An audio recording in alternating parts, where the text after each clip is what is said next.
Selamat pagi semuanya, selamat datang di CDT ITB 2026. Selamat ya, udah masuk ke, jika kata orang sih bisa dibilang Institut Terbaik Bangsa atau Institut Teknologi Bandung. Kalian sudah menempuh perjalanan yang jauh buat sampai di titik ini. Nah, untuk selanjutnya, sebelum itu kita ada sesuatu nih. Kalau kalian udah siap, bilang siap ya. Udah siap belum? Siap. Oke, jadi pertama ini ada hadiah dari kami, yaitu bisa dilihat akan ada presensi awal untuk mengetahui kehadiran kalian. Jadi boleh aja nih langsung scan QR-nya atau boleh ketik linknya di slide berikut ya. Kayak kita kasih waktu 1 menit untuk pengisian ya. Nah, misal kalau ada kendala atau apapun itu bisa bilang atau acungkan tangan aja. Nanti kita bantu ya. Dari kami panitia akan dibantu. Oke, ditunggu ya pengisian 1 menitnya. Bisa ada 30 detik nih teman-teman diisi buat presensi awalnya. Teliti ya buat isi nama dan juga NIM-nya serta fakultas dan kelompoknya biar kami sebagai kami panitia bisa mencatat kehadiran kalian dengan baik. Jangan sampai kalian tercatat sebagai trainee yang tidak hadir. Aman nggak, teman-teman? Aman, Kak. Aku udah absen. Oke, tunggu yang lain ya. Masih ada 10 detik nih. Kita tunggu. Oke, 5, 4, 3, 2, 1. Oke, teman-teman. Kalau misalnya kalian nggak ada kendala, kita lanjut ya ke materi selanjutnya. Nah, bisa dilihat juga di sini ada kontrak belajar yang harus kalian isi. Jadi boleh ya teman-teman buat scan ulang, keluarin HP-nya, dan isi form kontrak belajarnya. Atau misal ada kendala, boleh langsung diketik dan acungkan tangan aja. Nanti kami bantu ya. Kita kasih waktu 1 menit juga ya teman-teman. Kalau misalnya sudah aman, nanti boleh katakan aman ya. Oke, kita kasih waktu masih ada nih 20 detik. Isi dulu, karena nanti akan ada pengumpulan kontrak belajar. Dan dicek juga, kontrak belajar ini merupakan salah satu kesiapan kalian sebagai trainee CDT ITB 2026 sesi 1 ini. Jadi boleh langsung diisi. Oke, karena udah 1 menit dan kelihatannya kalian udah mengisi semua, kita masuk aja ya. Oke, jadi mau apa sih kita hari ini sama-sama kumpul di sini? Jadi hari ini kita akan mengikuti kegiatan CDT ITB 2026. Yeay! Apa sih CDT itu? Ada yang tahu nggak apa CDT? Kamu tahu nggak? CDT itu Karakter Development Training, Kak. Oh iya benar, bisa juga ya dibaca di slide-nya kalau CDT itu Karakter Development Training. Nah, untuk menyelami CDT lebih lanjut, apa sih yang perlu diketahui? Karena banyak banget nih hal-hal menarik yang akan kita lakukan di CDT. Tapi sebelum lebih jauh, alangkah baiknya kita berkenalan dulu ya. Perkenalin, aku Rafael Natalia Lestari dengan NIM 1512545 dari program studi Teknik Geodesi dan Geomatika. Di sini aku berperan sebagai trainer 1. Salam kenal semuanya. Oke, boleh Salam ya? kenal, Kak. Salam kenal. Oke, kalian boleh lanjut kenalan. Ayo dimulai dari kamu kenalan. Boleh nama, NIM, sama prodi yang dimau deh. Aku pengen tahu kamu masuk prodi apa. Oke, jadi salam kenal kakak-kakak dan teman-teman semuanya. Kenalin, nama aku Razan Muhammad Ihsan dengan NIM 163252278. Terus untuk prodi yang aku mau, aku pengen masuk Teknik Geodesi dan Geomatika nih, Kak. Wow, keren banget Razan. Salam kenal ya. Semoga impian kamu tercapai. Nah, Jadi, teman-teman, hari ini di CDT kita bakal berkenalan dengan nilai-nilai yang dimiliki oleh ITB supaya kalian lebih memiliki visi dan misi yang selaras dengan visi misi ITB. Oke, lanjut ya. Sebelumnya, ada yang tahu nggak singkatan dari adaptif integritas rendah hati ini biasanya disebut apa sih di ITB? Kalau lihat depannya sih AIR berarti air sih, Kak. Wah, pinter banget Razan, betul banget nih kawan-kawan. Jadi di CDT ini biasanya itu disebut dengan AIR ITB, yaitu nilai-nilainya adalah adaptif, integritas, dan juga rendah hati. Tapi untuk sesi CDT kali ini, yaitu CDT yang pertama, karena kita akan melaksanakan CDT di kedua sesi, yaitu sesi 1 dan sesi 2. Sesi pertama ini kita akan berkenalan dengan nilai adaptif. Seperti itu ya teman-teman.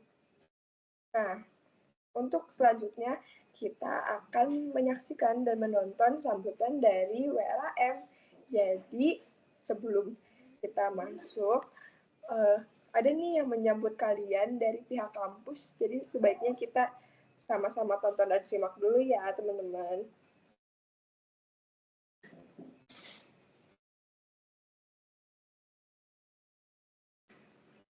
Oke, sekian dari sambutan WLAM. Selanjutnya, selain ada WLAM yang menyebut kalian, ada juga nih Bapak Dekan yang mungkin udah familiar dan terkenal di kalangan masyarakat umum, itu Pak Tata Dirgantara ikut menyambut kalian ke dalam kegiatan ini. Jadi tentunya karena udah disambut sama Pak Tata, harusnya kita lebih semangat ya teman-teman. Udah deh, tanpa basa-basi kita tonton ya sambutan dari Pak Tata. Oke, itu dia sambutan dari Pak Dekan kita, yaitu Pak Tata. Sangat hangat banget bukan kok sambutannya. Terima kasih kepada WRAM dan juga kepada Pak Tata karena telah menyambut kalian sebagai mahasiswa baru di ITB. Nah, karena kita akan melakukan hal-hal yang seru dan membutuhkan kerjasama, tentunya kita akan membuat kelompok kecil. Gimana sih caranya, Kak? Oke, jadi teknis pembuatan kelompoknya ini, kalian akan membuat kelompok dengan 5 orang anggota, dan kalian akan menghitung dari 1 sampai 8. Menghitungnya mengular ya, teman-teman.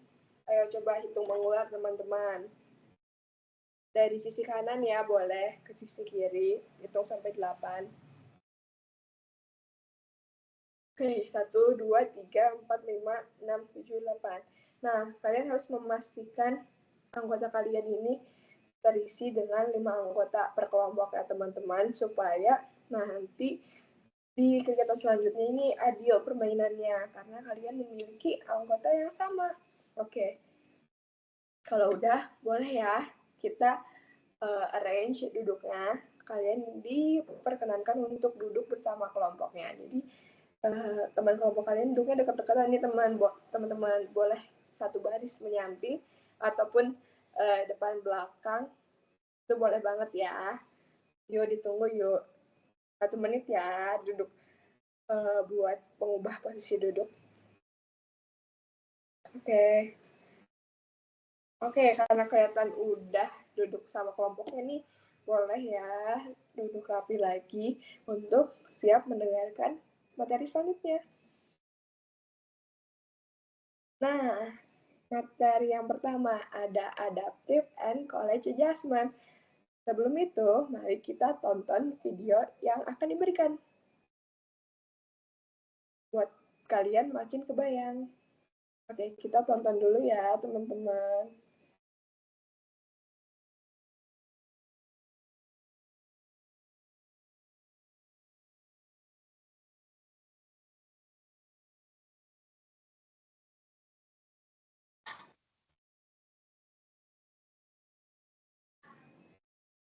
Oke, sekian nih. Tadi kan udah ditonton.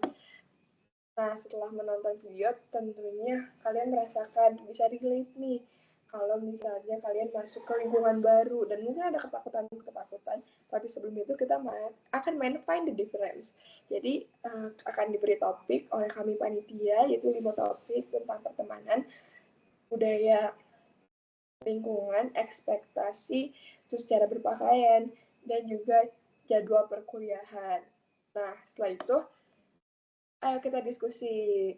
Menurut kamu, apa sih yang beda? Satu topik deh, boleh.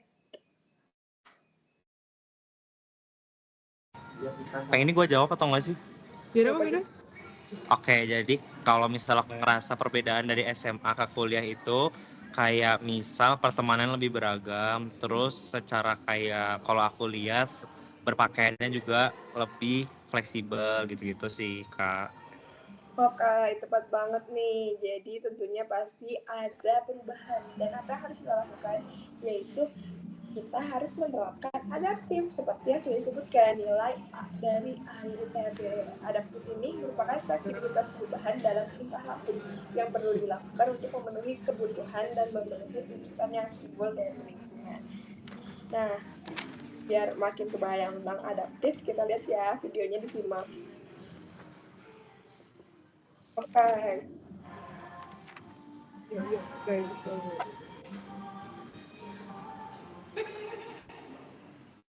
Nah, karena udah menyimak videonya, boleh nggak kasih satu kalimat menurut kalian adaptif itu apa? Yang bisa ngambil hikmah dari videonya deh.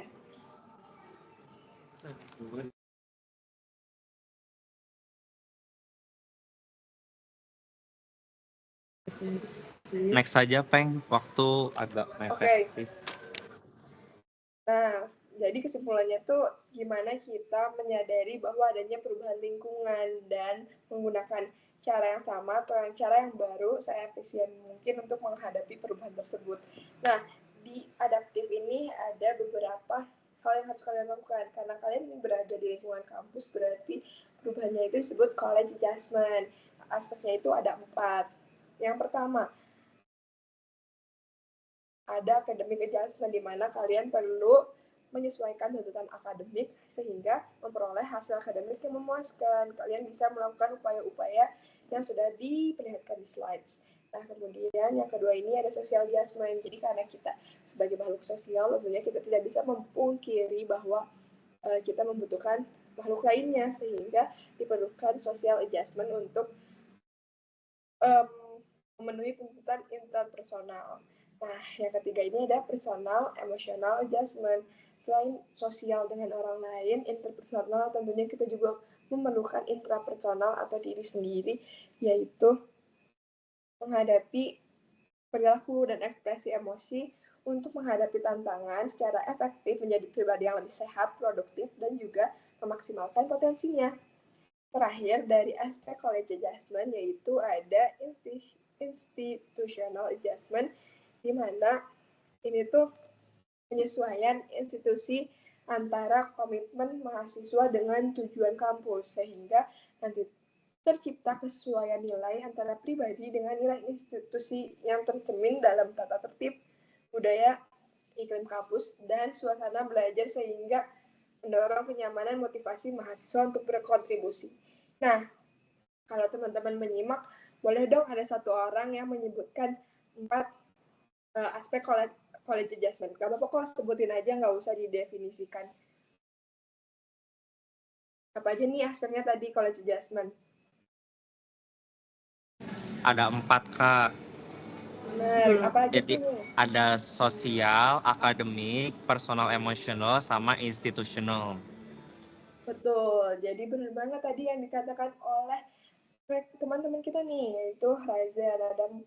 Jadi dalam penyesuaian adaptif ini ada pendukung yang dinamakan college adjustment dan terdapat 4 aspek tersebut. Nah, setelah itu, setelah kita mengetahui bahwa perubahan dari SMA ke kampus ini membutuhkan penyesuaian yang cukup dan beberapa hal yang perlu diperhatikan. Untuk mendukung hal tersebut diperlukan sebuah tujuan. Nah, apa sih sebuah tujuan ini? Jadi teman-teman, kita akan masuk ke materi selanjutnya, yaitu kita akan mengenal dalam beradaptasi di lingkungan kampus, kita harus membuat tujuan supaya kita memiliki arah nih, bagaimana kehidupan kampus kita akan ke depannya dan dibawa kemana.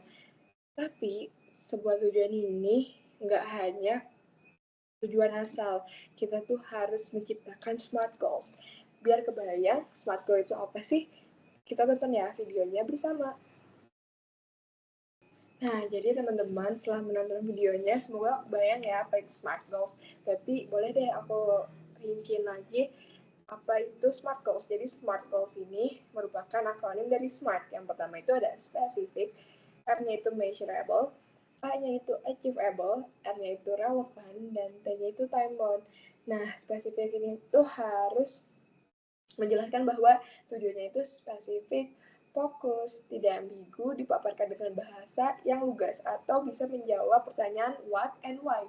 Nah, untuk measurables ada kriteria spesifik untuk mengukur kemajuan pencapaian target. Misalnya tuh bisa dilihat ada sebuah angka, ataupun hal lainnya yang bisa diukur. Tetapkan tonggak pencapaian dan kapan kita ingin mencapai target spesifik tersebut. Kemudian A-nya itu achievable. Ini tuh tujuannya harus realistis. Kita nggak boleh berangan-angan terlalu jauh, tidak terlalu sulit, tapi tidak terlalu mudah juga ya. Jadi tidak menyulitkan diri, tapi tidak melemahkan diri juga teman-teman. Nah, yang R-nya itu ada relevan. Jadi relevan ini saling mendukung atau selaras dengan target lainnya. Jadi misal kalian ingin membuat tujuan tuh harus relevan dengan apa yang akan kalian lakukan atau apa yang sedang kalian jalani. Apakah targetnya layak diperjuangkan, hasilnya apakah target ini memiliki waktu yang tepat. Terakhir, T-nya itu adalah time bound, yaitu memiliki kerangka waktu dan deadline. Tentukan tanggal sasaran, jangan terburu-buru. Jadi, bisa banget nih kalian bikin timeline di kos kalian gitu, kayak nanti seminggu ini mau ngapain, 1 bulan ini mau ngapain aja. Jadi kalian memiliki tujuan yang lebih terencana kayak gitu teman-teman. Nah, untuk mengidentifikasi dan kalian melakukan latihan, boleh coba di scan ya teman-teman si QR-nya. Kalau ada yang berkendala di teknis boleh ya bilang dan acungkan tangan, nanti kami bantu. Teknisnya itu kalian scan, terus di situ kan ada tulisan tuh, coba ubah kalimat tujuan SMART. Tujuan ini menjadi tujuan yang SMART goals. Jadi setelah kalian tadi menonton video dan mendengar penjelasan dari aku, boleh ya dicoba untuk mengidentifikasi tujuannya diubah menjadi lebih SMART goals gitu. Oke, aku kasih waktu ya 2 menit deh buat kalian mengidentifikasi. Oke, identifikasi dulu ya teman-teman. Apakah contoh yang diberikan di situ sudah smart atau belum? Langsung aja teman-teman.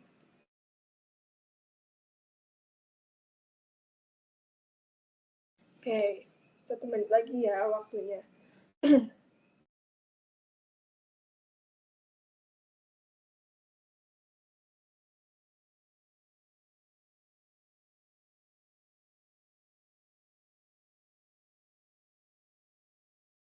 Sepuluh detik lagi teman-teman, ayo dibuat. Oh nih kita bisa lihat nih di slides-nya jawaban-jawaban kalian.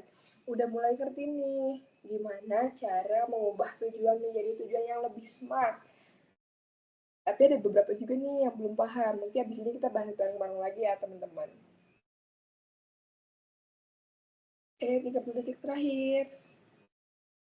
Ditunggu ya yang belum submit jawabannya. Dan harus tetap mengisi jawaban kalian. 10, 9, 8, 7, 6, 5, 4, 3, 2, 1. Oke, kita lanjut ya untuk mengetahui gimana sih tujuannya SMART. Karena tadi udah ada yang paham dan masih ada yang kurang paham nih. Jadi kita sama-sama lagi bedah apa itu SMART Goals. Nah, coba menurut kamu nih, Razan, apakah kalimat tujuan yang dibuat di dalam slide ini sudah smart apa belum? Belum Kak, soalnya kayak kalau misalnya dilihat tuh dia tuh pengen ikut lomba, tapi supaya nambah pengalaman, cuma nggak dijelasin nih lombanya itu apa dan relevansi buat nambah pengalamannya itu apa. Oke, kalau misalnya aku boleh nanya lagi, menurut kamu tujuan yang SMART itu yang kayak gimana? Coba ubah kata-kata ini jadi tujuan yang SMART. Oke, jadi kalau misal dilihat dari kata-katanya, semester ini aku ingin ikut lomba supaya nambah pengalaman. Kalau misal diubah jadi kayak smart goals, itu misal bisa pada semester 1 ini aku ingin ikut minimal 2 lomba, misal apa ya, karya tulis ilmiah supaya dapat menambah pengalaman aku dalam menulis secara proper gitu, Kak. Oke, terima kasih ya Razan atas jawabannya. Bener banget nih, Razan udah pinter banget buat mengidentifikasi SMART goals. Jadi kita bisa lihat di next. Nah, mirip dengan jawaban Razan tadi ya, yaitu kita ubah. Jadi aku ingin mengikuti minimal 2 lomba bisnis case tingkat nasional yang relevan dengan jurusanku sebelum minggu ke-10 semester ini agar dapat membangun portofolio lomba yang menunjang peluang magang di semester depan. Jadi kita udah tahu nih tadi SMART itu yang spesifik. Ini sangat-sangat spesifik. Dia bilang dia mau lombanya itu business case. Di minggu keberapa, untuk apa, what and why-nya itu sudah terjawab. Nah, setelah itu ada measurable. Measurable-nya itu ada apa ya, sesuatu yang bisa diukur, yaitu minimal 2 sebelum minggu ke-10. Jadi kalian tuh bisa mengukur apakah sudah tercapai atau belum. Yang ketiga itu ada achievable. Menurut kalian ini achievable gak sih? Achievable dong pastinya. 2 lomba business case itu merupakan tujuan yang tepat di minggu ke-10. Minggu ke-10 itu kira-kira ya 2 sampai 2,5 bulan ya teman-teman, itu tuh masih bisa dilakukan di semester 1. Nah, ada itu relevan. Dia melakukan atau mengikuti bisnis ke sini biar membangun portofolio dan menunjang peluang magang. Itu sangat relevan dengan apa yang dilakukan di perkuliahan ini. Nah, yang terakhir itu ada time bound. Time bound-nya itu bisa dilihat di situ sebelum minggu ke-10. Jadi, waktunya itu bisa diukur dan timeline-nya itu bisa dilakukan. Seperti itu teman-teman. Apresiasi kepada Rezan karena telah menjawab dengan baik. Oke, nah yuk coba scan lagi QR-nya, kodenya 3810834 bagi yang tidak bisa scanning QR. Apa sih yang harus dilakuin nih Kak? Jadi teknisnya kalian menuliskan tujuan kalian pertama di ITB. Karena kan kalian baru beraktivitasnya sekarang nih, setelah kemarin kalian bagi amal, krites, dan sebagainya. Ini kegiatan yang lebih interaktif.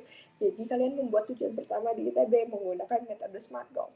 Boleh ya, langsung di-scan, dikasih waktu 3 menit, sambil kita mengidentifikasi jawaban kalian dan teman-teman lainnya apakah sudah smart apa belum.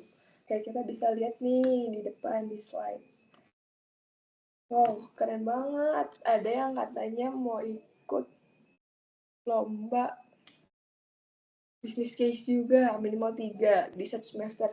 Itu sangat-sangat memungkinkan teman-teman. Wah, adanya katanya mau belajar IELTS karena tahun depan mau pindah ke PTLN. Wah, keren. Berarti kalian jadiin ITB ini bursa transfer doang ya.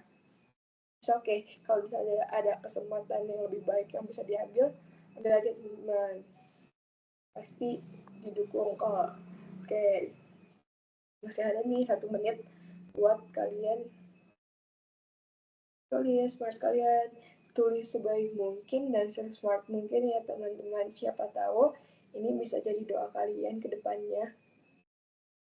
Dan nanti kalian akan ingat, wah aku pernah nulis tujuan ini nih di ITB 1. Ternyata setengah tahun atau 1 tahun kemudian betulan tercapai.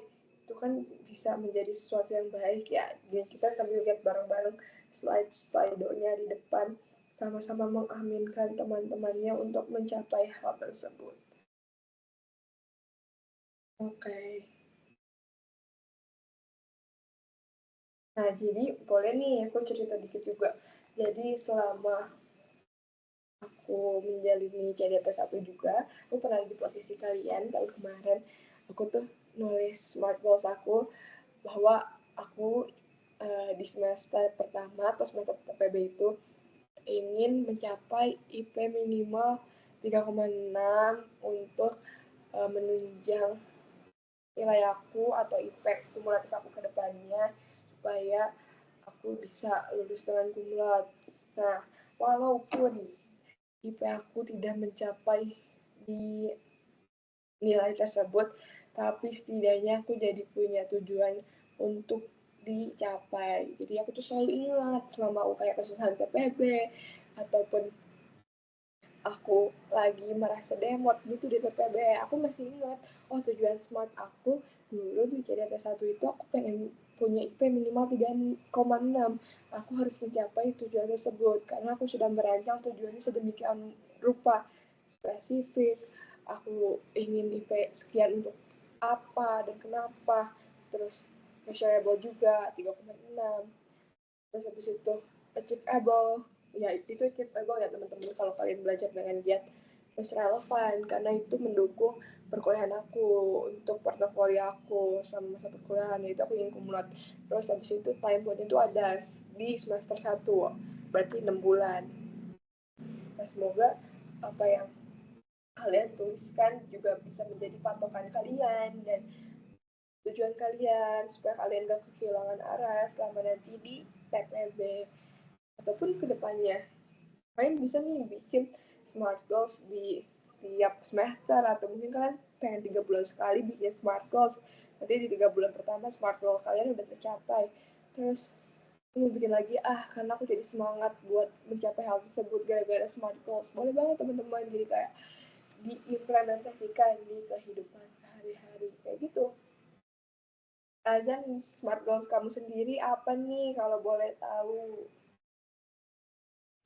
Ini gua peng Iya. smart goals. Mm-mm. Berarti disesuaikan pas maba semester 1 gitu ya? Iya ya. Oke, jadi karena aku baru masuk ITB dan belum boleh berhimpun, aku pas semester 1 ini ingin masuk minimal 2 UKM yang sesuai dengan minat bakat aku, yaitu ada STEMA sama 8EH. Terus Buat apa uh, tuh? jadi kan aku suka drama kan, dan aku juga suka nonton film. Jadi kayak aku pengen belajar acting dengan masuk STEMA. Terus kenapa aku pengen masuk 8EH juga? Karena aku lihat 8EH tuh keren banget dan kayaknya bisa ngelatih public speaking aku. Terus buat apa sih namanya?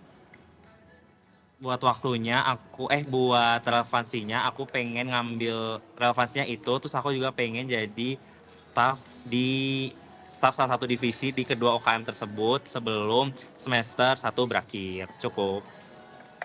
Oke, keren banget. Amin ya Raja. Semoga smart goals-nya tercapai dan kita mendoakan juga ya sama-sama teman-teman smart goals-nya Rajan untuk tercapai. Oke, kita lanjut ya ke sesi selanjutnya.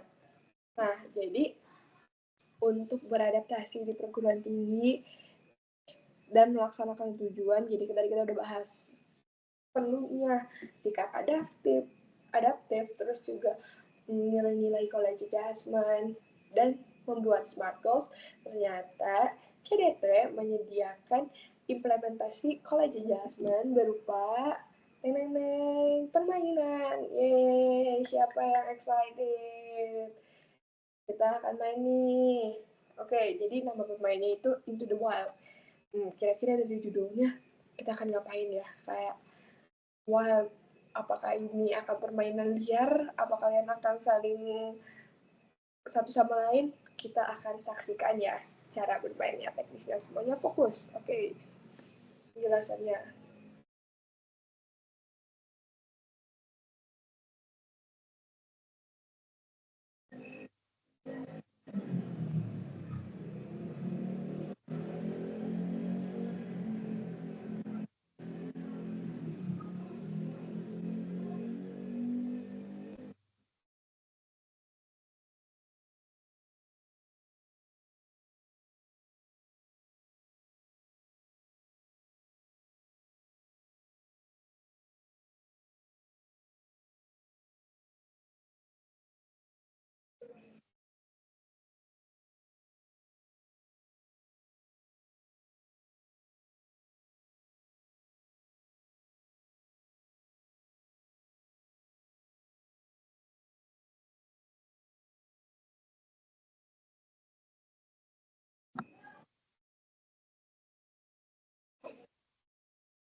Peng mau tanya kalau semisal yang permainan Into the Wild tuh kayak ini tuh harus dimainin beneran atau enggak sih, Peng? Gue bingung deh. Agak main dikit aja. Makanya gue ini play video full biar iniin waktu. Iya kan, jujur kayak mas gue kayak misal kita main yang misi pertama aja yang nyari anak panah itu kan butuh 2 kelompok juga ya sebenarnya ya. Jadi kayak Gak gue apa-apa, agak lu bingung gitu loh. roleplay aja. Oh, oke.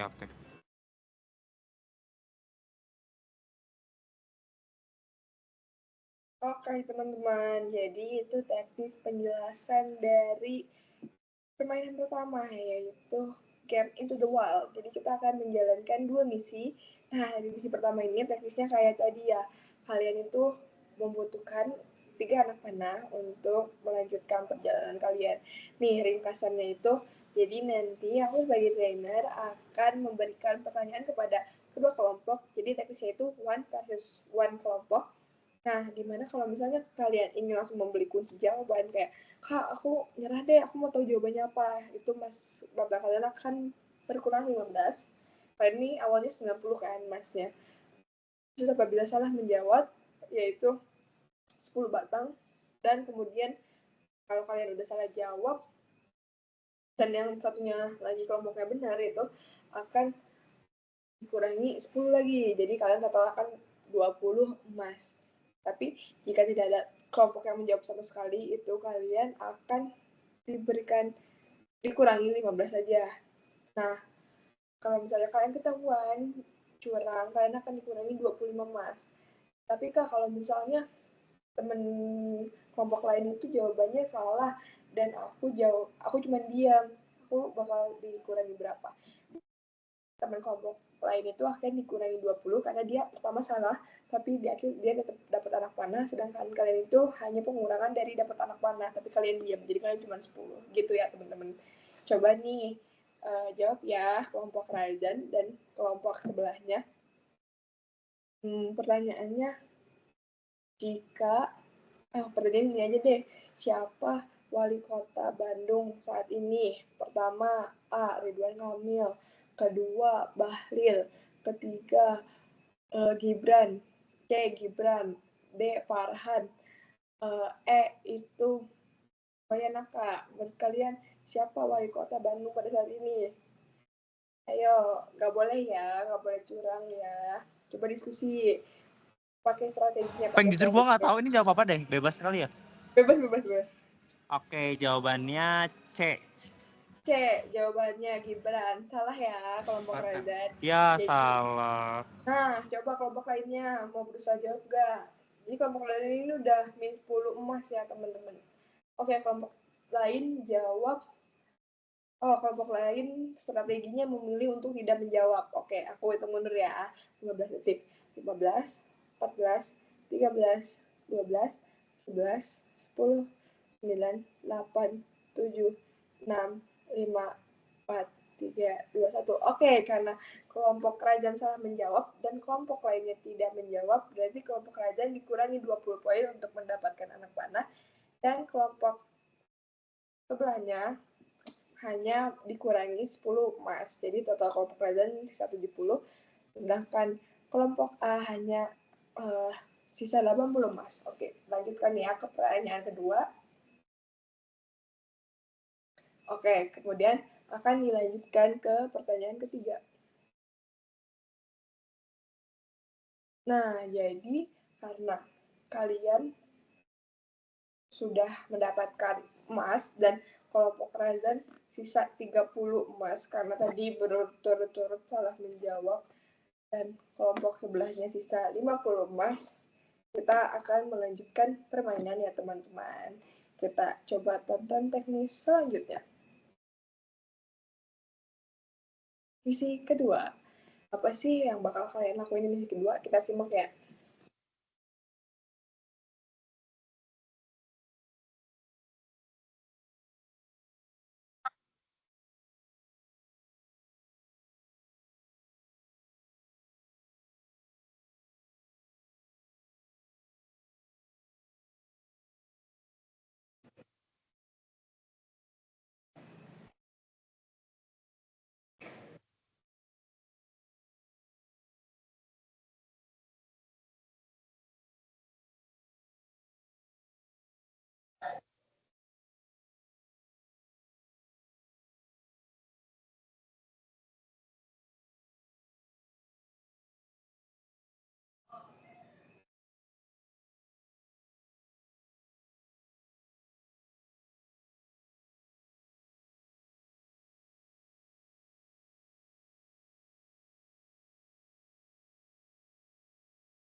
Peng, gue mau nanya tapi out of topic, boleh nggak sih? Apa? Kalau misal di Bandung tuh kuliner malam di mana sih, Peng? Di Lengkong. Di mana? Lengkong. Oh, Lengkong jauh ya tapi ya dari Dago. Oh iya. Iya, dekatnya dari gua.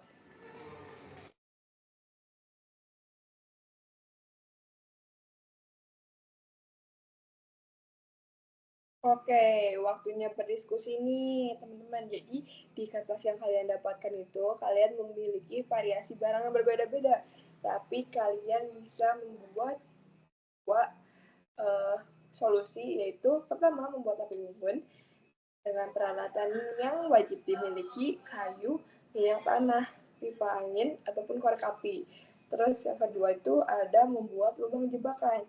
Nah, untuk membuat lubang jebakan, kalian tuh memerlukan peralatan seperti sekop, kawat duri, jerami, dan batu.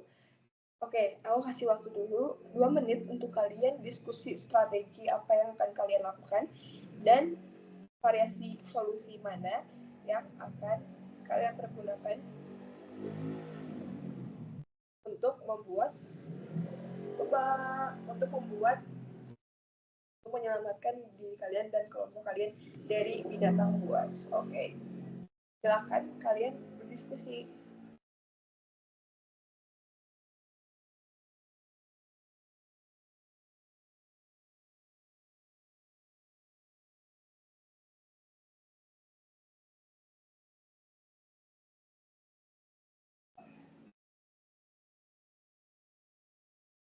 Oke, 1 menit lagi ya teman-teman diskusinya.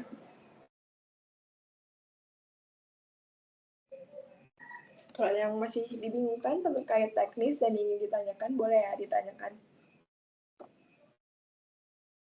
Oke, waktu diskusi habis, kalian boleh mulai dari sekarang bernegosiasi dengan kelompok lain ataupun membeli barang di kami sebagai trainer.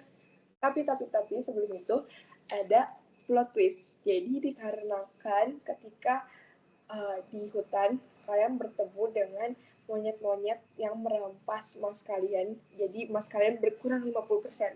Itu artinya tadi kelompok Razan yang dari emasnya 30 sisa 15 emas dan kelompok A 50 emas menjadi 25 emas. Oke, boleh dilanjutkan negosiasinya teman-teman untuk membuat api unggun ataupun lubang jebakan sesuai kesepakatan dari kelompok kalian. Dan untuk keseluruhan keputusan yang kalian gunakan, entah pembelian dari trainer ataupun negosiasi dengan kelompok lain untuk barang, untuk emas, itu wajib diketahui oleh trainer ya teman-teman, sekali lagi. Jadi kalian wajib melaporkan kepada kami apapun yang kalian lakukan atas keputusan bersama kelompok kalian dan kelompok yang kalian lakukan negosiasi. Oke. Teman-teman, ditunggu ya. Boleh nih negosiasi. Nanti kalau misalnya udah ada yang berhasil, kabarin juga ya. Nanti kita catat kelompok mana yang lebih berhasil.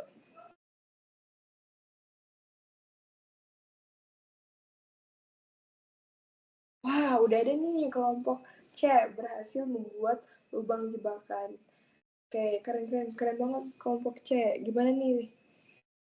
Hebat banget kelompok C. Oke, udah ada juga nih kelompok B.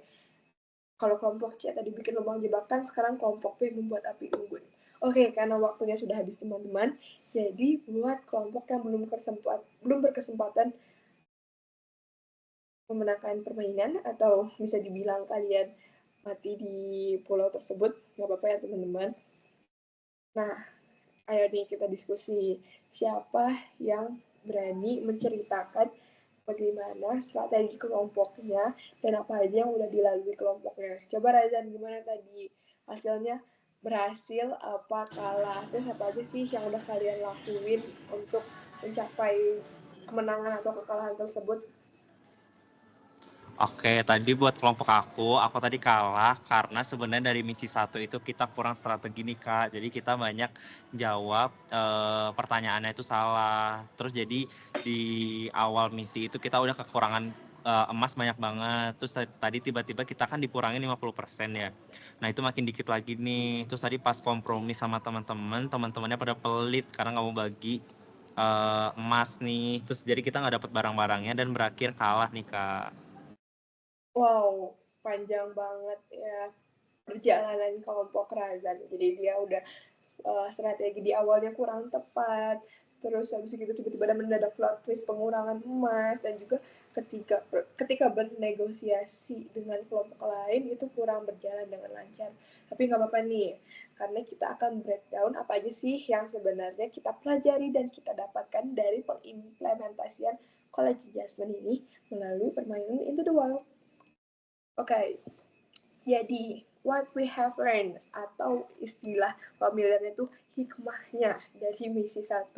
Yang pertama itu di aspek akademik. Jadi di misi 1 ini kalian bisa belajar bahwa perencanaan itu penting. Kenapa? Yang pertama tadi strategi. Jadi perencanaannya, strateginya itu harus tepat.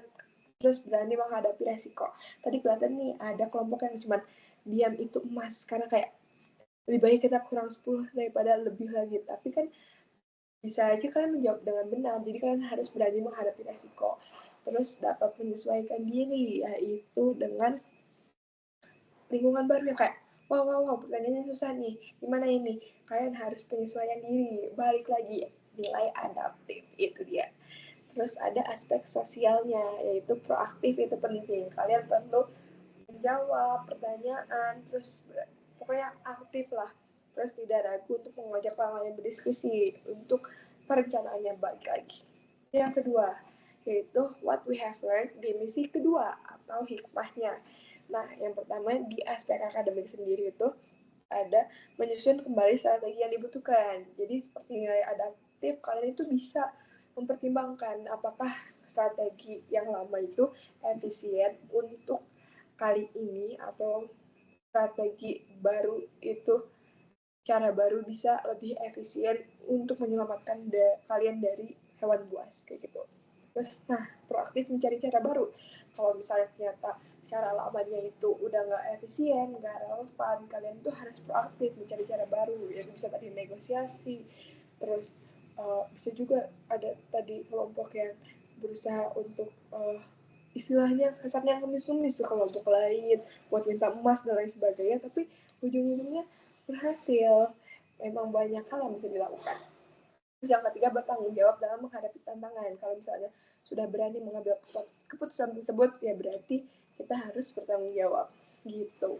Terus di aspek sosialnya tidak enggan meminta bantuan dari lingkungan sosial, kayak bernegosiasi, minta bantuan, aku kurang nih emasnya, kamu mau bantu aku nggak karena kamu udah berhasil, kayak gitu. Terus tidak individualis dan juga mengutamakan kerjasama dan kolaborasi jadi kekuatan untuk bertahan. Jadi kami atau CDT ini merancang permainan Into the Wild untuk kalian implementasikan nilai adaptif yang sudah dipelajari, bagaimana kalian melihat situasi dan menyesuaikan dengan keadaan. Oke, lanjut ya teman-teman. Nah, tadi kan kelihatan banget ya dari permainan itu ada beberapa dari kelompok yang mungkin terlalu mendalami peran kalian ketika role play sebagai mahasiswa yang terdampar di pulau. Terus jadinya terbawa suasana dan ada konflik sedikitnya. Karena tadi kelihatan banget nih ricu. Kayak siapa yang punya ini. Terus kayak udah mau sepakat nih sama kelompok ini, malah diambil kelompok lain. Itu kan ada hal-hal yang tidak bisa kita kontrol. Tapi satu hal yang pasti kita bisa kontrol, yaitu cara komunikasi kita dengan orang lain, yaitu komunikasi asertif. Apa sih komunikasi asertif? Nah, jadi komunikasi asertif itu merupakan komunikasi yang baik untuk kita, untuk orang lain juga, supaya tidak berakhir pada konflik yang berlebihan. Nah, untuk mengingat komunikasi asertif, CDT menyiapkan akronim yaitu tenang. Apa sih tenang itu? T, take a pause, ekspresi nonverbal, M, nyatakan dengan jelas, A-nya aku bukan kamu, jadi kayak aku ngerasa begini, bukan kayak kamu tuh salah, yang gitu itu memicu konflik ya teman-teman. Kemudian ada N yang kedua, yaitu niat baik dan respect. Jadi kita mengutarakan aku tuh mendatangi kamu karena aku memerlukan barang ini, kamu mau nggak, atau kamu butuhin apa juga, kita bertukar seperti itu. Terus goalnya itu situasi lebih baik, jadi bukan untuk memenangkan. Nah, permainan itu the Wild itu mengajarkan kita bukan untuk memenangkan, tapi untuk membuat situasinya lebih baik dengan komunikasi-komunikasi yang asertif, yaitu tenang. Oke. Nah, menurut kalian sendiri, tadi kamu udah menjalankan komunikasi asertif belum ke kelompok lain? Kalau udah kenapa, dan kalau belum kenapa? Udah Kak, karena tadi aku pas kayak berkompromi buat minta barangnya itu kayak aku udah kayak memintanya tuh dengan tenang, bukan yang memaksa, sehingga kayak membuat kelompok lain tuh nggak nyaman, tapi tetap tidak didapatkan barang yang kelompokku mau gitu. Oke, betul banget Razan. Jadi kalau Razan sudah menerapkan komunikasi asertif dengan hal-hal yang sudah dijelaskan juga, berarti kita semua juga bisa menjalankan komunikasi asertif tersebut. Nah, buat selanjutnya, kita akan melakukan refleksi diri. Jadi setelah mendengarkan materi, terus situasi memanas, gara-gara semuanya mendalami permainannya, bagus banget teman-teman, gak apa-apa. Kita akan melakukan sesi refleksi diri. Nah, teman-teman kan udah diminta untuk membawa worksheet yang dikirimkan di dalam grup kelompok. Udah bawa belum teman-teman worksheetnya? Oke, teman-teman udah bawa ya worksheetnya. Jadi kalian langsung aja keluarin worksheetnya. Isinya itu kan ada pernyataan dan ada kolom-kolom. Kalian boleh checklist kolomnya sesuai dari kondisi kalian. Apa kalau kita di sini nggak akan ngejudge apapun itu hasilnya. Ini untuk melakukan refleksi diri biar kalian lebih mengenal dengan diri kalian sendiri. Ini sangat membantu ya teman-teman. Coba kita tunggu ya. Boleh pengisian 3 menit.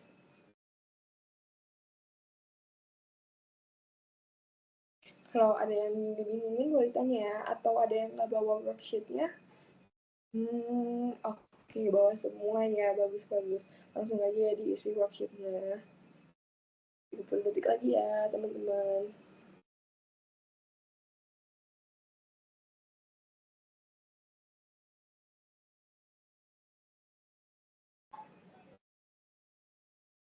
Epeng ini lagi masa pengisian kan? Iya. Oke. Oke,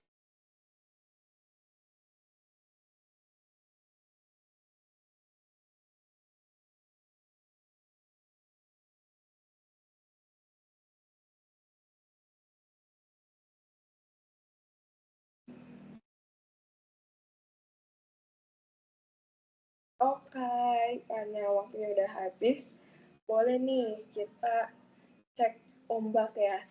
Siapa nih yang mendapatkan kategori 1? Siapa yang dapat kategori 1?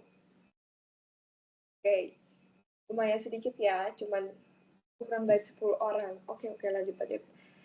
Siapa yang mendapatkan kondisi 2? Oke, lebih mayoritas ya teman-teman. Oke, Razan juga kondisi 2. Lebih mayoritas dari tadi kondisi 1. Bisa dibilang ini setengah dari kelas kondisi 2 ya? Oke. Lanjut.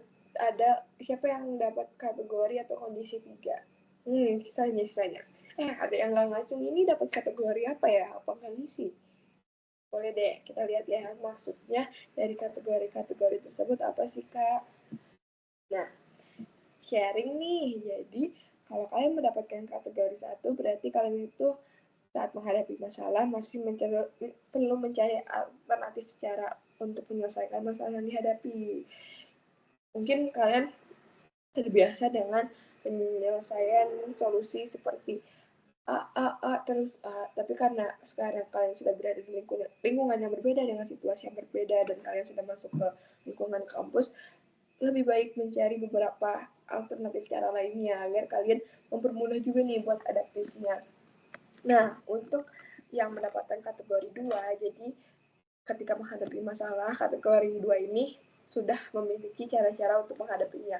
Kalian mengenal diri sendiri dan sudah menemukan beberapa alternatif cara. Namun masih bisa ditinggalkan nih dengan mencari alternatif lain.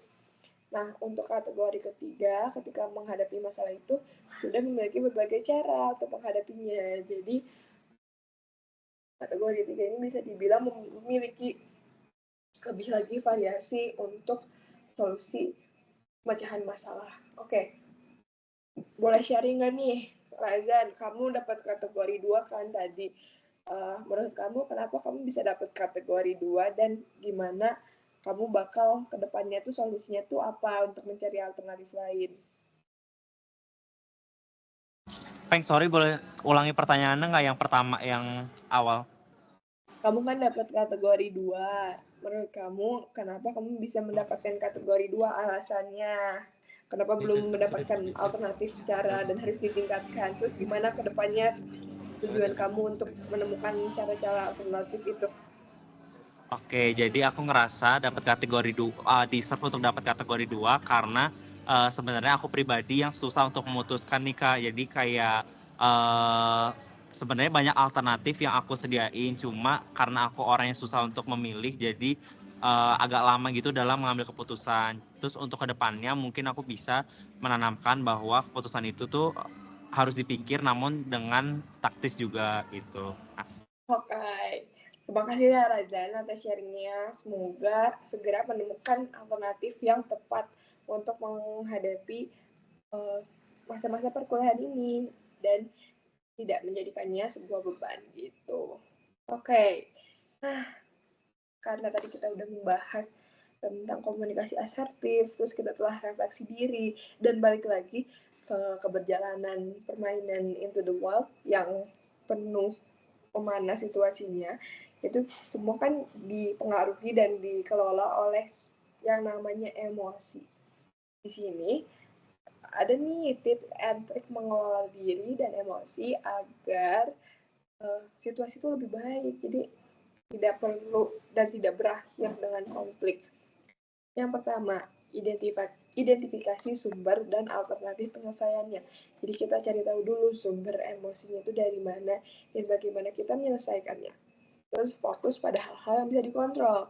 Jadi kan ada hal-hal yang nggak bisa dikontrol. Misalnya teman yang tidak mau bernegosiasi, itu bukan hal yang kita bisa kontrol. Tapi hal yang bisa kita kontrol itu bagaimana kita merespon dan mengendalikan emosi tersebut. Nah, untuk mengendalikan emosi, ada juga caranya, ada tahapannya. Yang pertama, identifikasi emosi yang dirasakan. Emosi itu banyak banget teman-teman jenisnya. Marah, sedih, kecewa. Marah, sedih, kecewa, senang itu ada lagi. Kayak marah tuh dia marahnya kesal atau dia marahnya apa. Itu banyak banget, kalian bisa lihat nanti ada emosi tracker, bisa kalian pelajari, terus kalian bisa identifikasi emosinya, terus pemicunya tuh dari mana, sebabnya kenapa kalian bisa emosi. Kemudian validasi emosi apa adanya. Jadi kalau kalian lagi merasa marah, kalian ya udah bilang saya marah, gak usah nggak apa-apain. Jangan, Gen Z ini biasanya kayak semua hal nggak apa-apain, jangan ya teman-teman. Kemudian ambil jeda agar dirimu tidak reaktif. Jadi setelah kalian merasakan, kalian ambil jeda, tarik nafas. Ada tuh yang namanya metode 3, 4, dan 7. Jadi kalian tarik nafas 3 detik, tahan 4 detik, kemudian kalian keluarkan 7 detik. Itu tuh bisa membantu kalian agar kalian tidak melakukan hal-hal yang impromptu gitu, kayak di luar kendali kalian. Terus kalian setelah itu pertimbangkan alternatif reaksi yang mungkin muncul. Jadi kalau misalnya kalian marah nih, emosi, itu tuh kalian harus mikirin apa yang akan terjadi setelah itu, bagaimana hubungan kalian dengan teman kalian. Jadi perlu dipertimbangkan. Terus tentukan juga cara pengekspresian emosi yang tepat. Jadi kalau kalian tahu, oh ini seharusnya tidak marah nih teman-teman saya. Kalian bisa cari pengekspresian emosi yang tepat. Bisa juga dilakukan beberapa tools seperti journaling, self-talk, dan juga relaksasi. Nah, selanjutnya mengambil jarak terhadap permasalahan atau tuntutan.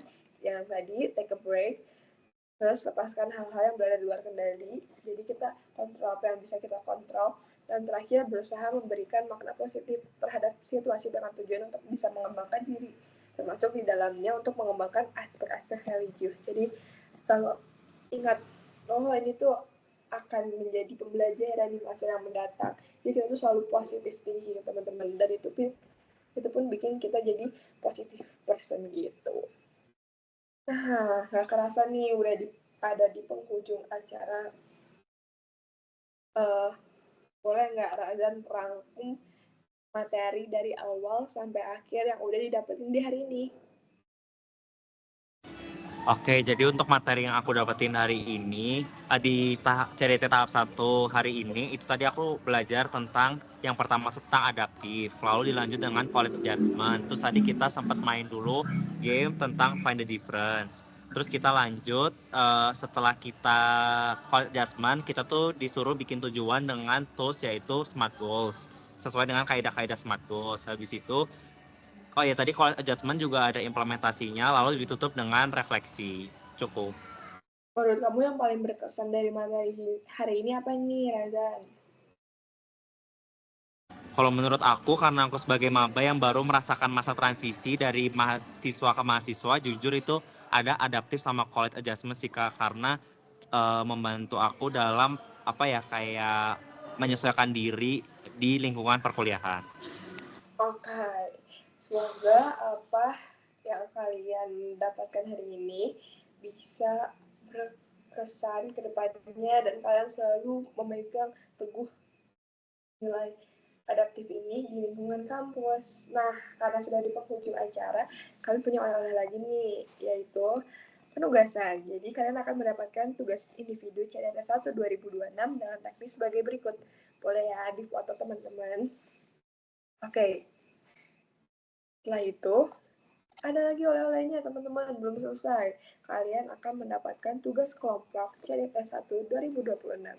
Teknisnya boleh dibaca juga dan difoto supaya diingat. Mengingatkan juga buat tugas ini jangan sampai terlewat dari deadline ataupun jangan sampai tidak mengerjakan sama sekali, karena untuk CDT ini ada namanya pengulangan atau mengulang. Jadi kalau kalian nggak lolos di CDT 1 ini, kalian bisa mengulang di tahun depan. Gak mau kan? Jadi kerjain ya penugasannya.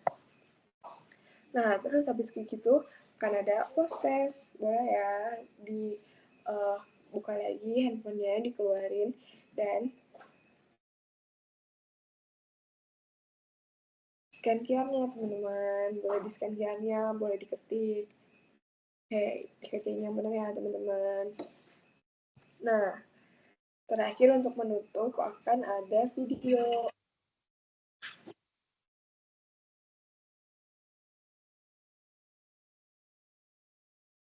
Oke, untuk menutup dan kalian juga kelihatannya udah sumringah lagi nih karena akan menyelesaikan kegiatan CDT 1 ini, kalian boleh ya mengisi presensi agar kehadiran kalian ini terhitung. Oke, boleh di scan, boleh ketik. Oke, sudah sampai di penghujung acara yang sesungguhnya. Terima kasih dan mohon maaf sekali dari kami atas kekurangan kami. Jangan lupa dikerjain tugasnya ya teman-teman. Sampai jumpa di CDT ITB 2026 tahap 2. Dadah semuanya. Terima kasih. Hati-hati ya, jangan lupa buat ngerjain tugasnya. Hati-hati di jalan. Dadah, see you. Habis ini kita dokumentasi dulu ya, baru bubar. Bye-bye.